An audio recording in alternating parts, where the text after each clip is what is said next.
Hello friends, welcome to my channel সায়নীর হজবরল রান্নাবান্না। সবাই কেমন আছো? আশা করছি সবাই খুব ভালো আছো। আজ আমি বানিয়ে দেখাবো মোচা চিংড়ি।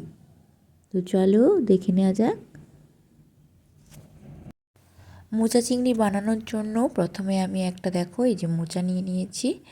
এরপর তার যে মোচার পিটেলগুলো বা পাঁপড়িগুলো আছে ওগুলো একে একে ছাড়িয়ে নিচ্ছি। আর মোচার ভিতরে এইভাবে মোচাগুলোকে বের করে নিচ্ছি। তারপরে আমি এক একটা এরকম করে ছাড়াবো। কিভাবে ছাড়াচ্ছি, ভালো করে কিন্তু মোচার ভিতরে একটা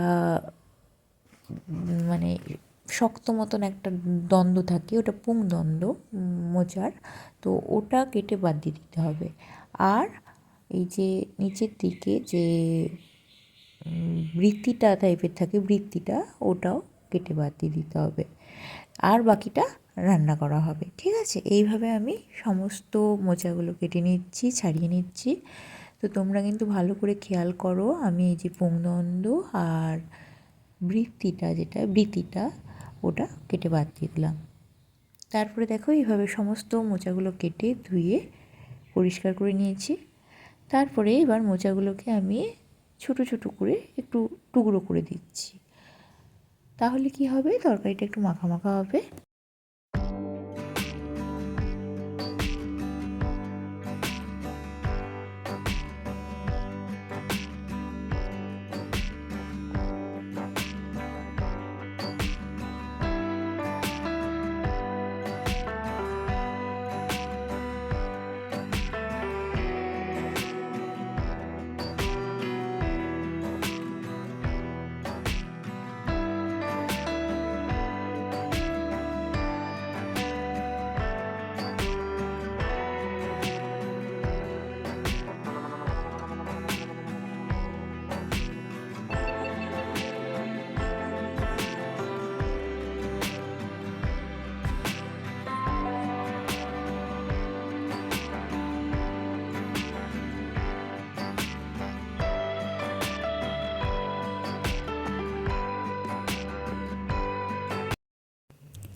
এরপর মোচাগুলোতে আমি একটুক্ষণ জল দিয়ে রেখে দেবো। প্রায় আধ ঘন্টা মতন আমি এরকম জলে ভিজিয়ে রেখে দিচ্ছি। আর একটু অল্প নুন দিয়ে রেখে দিচ্ছি। ওটা মোটামুটি আধ ঘন্টা মতন রেখে দেবো।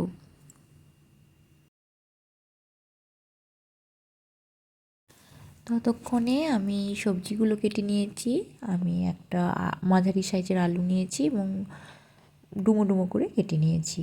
আর নিয়েছি টমেটো, কাঁচা লঙ্কা, পেঁয়াজ বাটা আর আদা রসুন বাটা। তারপরে গ্যাসের ফ্লেমটা অন করে দিচ্ছি আর একটা কড়াই গরম হতে দিয়েছি। তারপরে একটু গরম হয়ে গেলে আমি একটু জল দিয়ে দিলাম এবং ওই যে মোচাটাকে আমি আধ ঘন্টা মতন নুন দিয়ে আর এমনি ঠান্ডা জল দিয়ে ভিজিয়ে রেখেছিলাম, ওটাকে এবার ছেঁকে নিয়ে আমি একটু গরম জলে সিদ্ধ হতে দিয়ে দেব।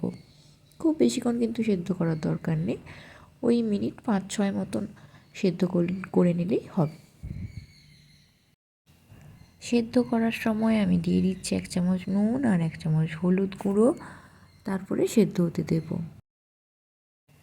এরপর আমি নিয়ে নিয়েছি কুচো চিংড়ি। তো তোমাদের কাছে যদি এর থেকেও ছোটো ছোটো একেবারে কুচো চিংড়ি থাকে সেটা দিয়েও করতে পারো, সেটাতেই বেশি ভালো হয়। তো আমার কাছে একদম ছোটো ছোটো কুচো চিংড়ি ছিল না, তাই আমি একটু বড় সাইজের চিংড়ি মাছগুলো দিয়েই রান্নাটা বানাচ্ছি। তারপরে মোচাটা আমার ততক্ষণে সেদ্ধ হয়ে গেছে। যতক্ষণ আমি চিংড়ি মাছটাকে নুন আর হলুদ মাখাচ্ছিলাম। খুব বেশিক্ষণ কিন্তু সেদ্ধ করার দরকার নেই, ওই 5-6 মিনিট মতন সেদ্ধ করে নিলেই হবে। তাতেই অনেকটা সেদ্ধ হয়ে গেছে। আর তারপরে একটা ছাঁকনির সাহায্যে আমি ওই মোচার যে কালো রঙের জলটা ওটা বের করে ছেঁকে ফেলে দিচ্ছি। তারপরে কড়াইটা গরম হতে দেব, তেল দিয়ে দিলাম। তারপরে দিয়ে দিচ্ছি আলুগুলো, ডুমো ডুমো করে ওগুলো কেটে রেখেছিলাম, ওগুলো হালকা বাদামি করে ভেজে নিলাম। আলুগুলো আমার ভাজা হয়ে গেছে। এরপর আমি ওই একই কড়াইতেই চিংড়ি মাছগুলো ভেজে তুলে রাখবো।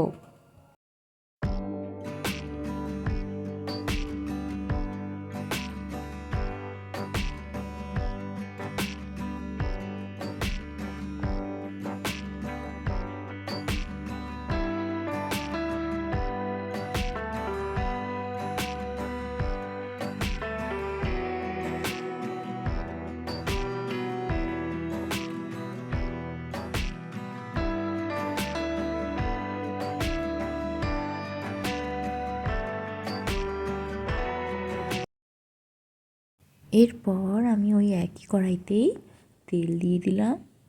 তেলটা একটু গরম হতে দেব। তারপরে আমি একটু গোটা গরম মশলা দিচ্ছি, এলাচ, লবঙ্গ, দারুচিনি আর গোলমরিচ, আর 1 চামচ মতন গোটা জিরে। ওটা একটু হালকা নাড়াচাড়া করে নেব। তারপরে দিয়ে দিচ্ছি আদা রসুন বাটা, এবং আদা রসুন বাটাটাও খুব ভালো করে কষিয়ে নেব। আর দিয়ে দিলাম একটা তেজপাতা। সব কিছু দিয়ে মোটামুটি ভালো করে কষিয়ে নিতে হবে। তারপরে আমি দিয়ে দিচ্ছি পেঁয়াজ বাটা। পেঁয়াজ বাটাটা দিয়েও একটু কষিয়ে নেব। তারপরে দেখো সবশেষে আমি দিয়ে দিচ্ছি টমেটো কুচি আর হচ্ছে কাঁচা লঙ্কা। তোমরা চাইলে গুঁড়ো লঙ্কা দিয়েও রান্নাটা করতে পারো, বা শুকনো লঙ্কা দিয়েও করতে পারো, বেটে শুকনো লঙ্কা বেটে। আমি এমনি কাঁচা লঙ্কা চিরেই দিয়ে দিচ্ছি। তারপরে দেখো অল্প একটু নুন দিলাম, পরিমাণ মতন অবশ্যই দেবে। আর দিচ্ছি 1 চামচ হলুদ গুঁড়ো, দিচ্ছি ধনে গুঁড়ো 1 চামচ, আর 1 চামচ জিরে গুঁড়ো। সব মশলা দেওয়া হয়ে গেলে আমি ভালো করে একটু জল দিয়ে নাড়াচাড়া করে নেব।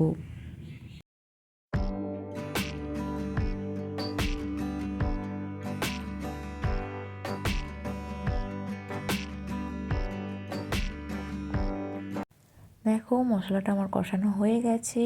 এরপরে আমি দিয়ে দিচ্ছি ওই সেদ্ধ করে রাখা মোচাটা। তারপরে একটু ভালো করে আবার নাড়াচাড়া করে কষিয়ে নেব, এবং তারপরে অ্যাড করে দেব ওই ভেজে রাখা আলু আর চিংড়ি মাছগুলো, এবং আবারও ভালো করে বেশ কিছুক্ষণ নাড়াচাড়া করে কষিয়ে নেব। এইভাবে 5-6 মিনিট মতন কষানোর পরে তারপরে অল্প একটু জল দিয়ে দিলাম। খুব বেশি কিন্তু জল দেওয়ার দরকার নেই, যেহেতু আমার মোচাটা আগে থেকেই সেদ্ধ হয়েছিল, তাই খুব বেশি জল দেওয়ার দরকার নেই। অল্প সামান্য একটু জল দিয়েছি।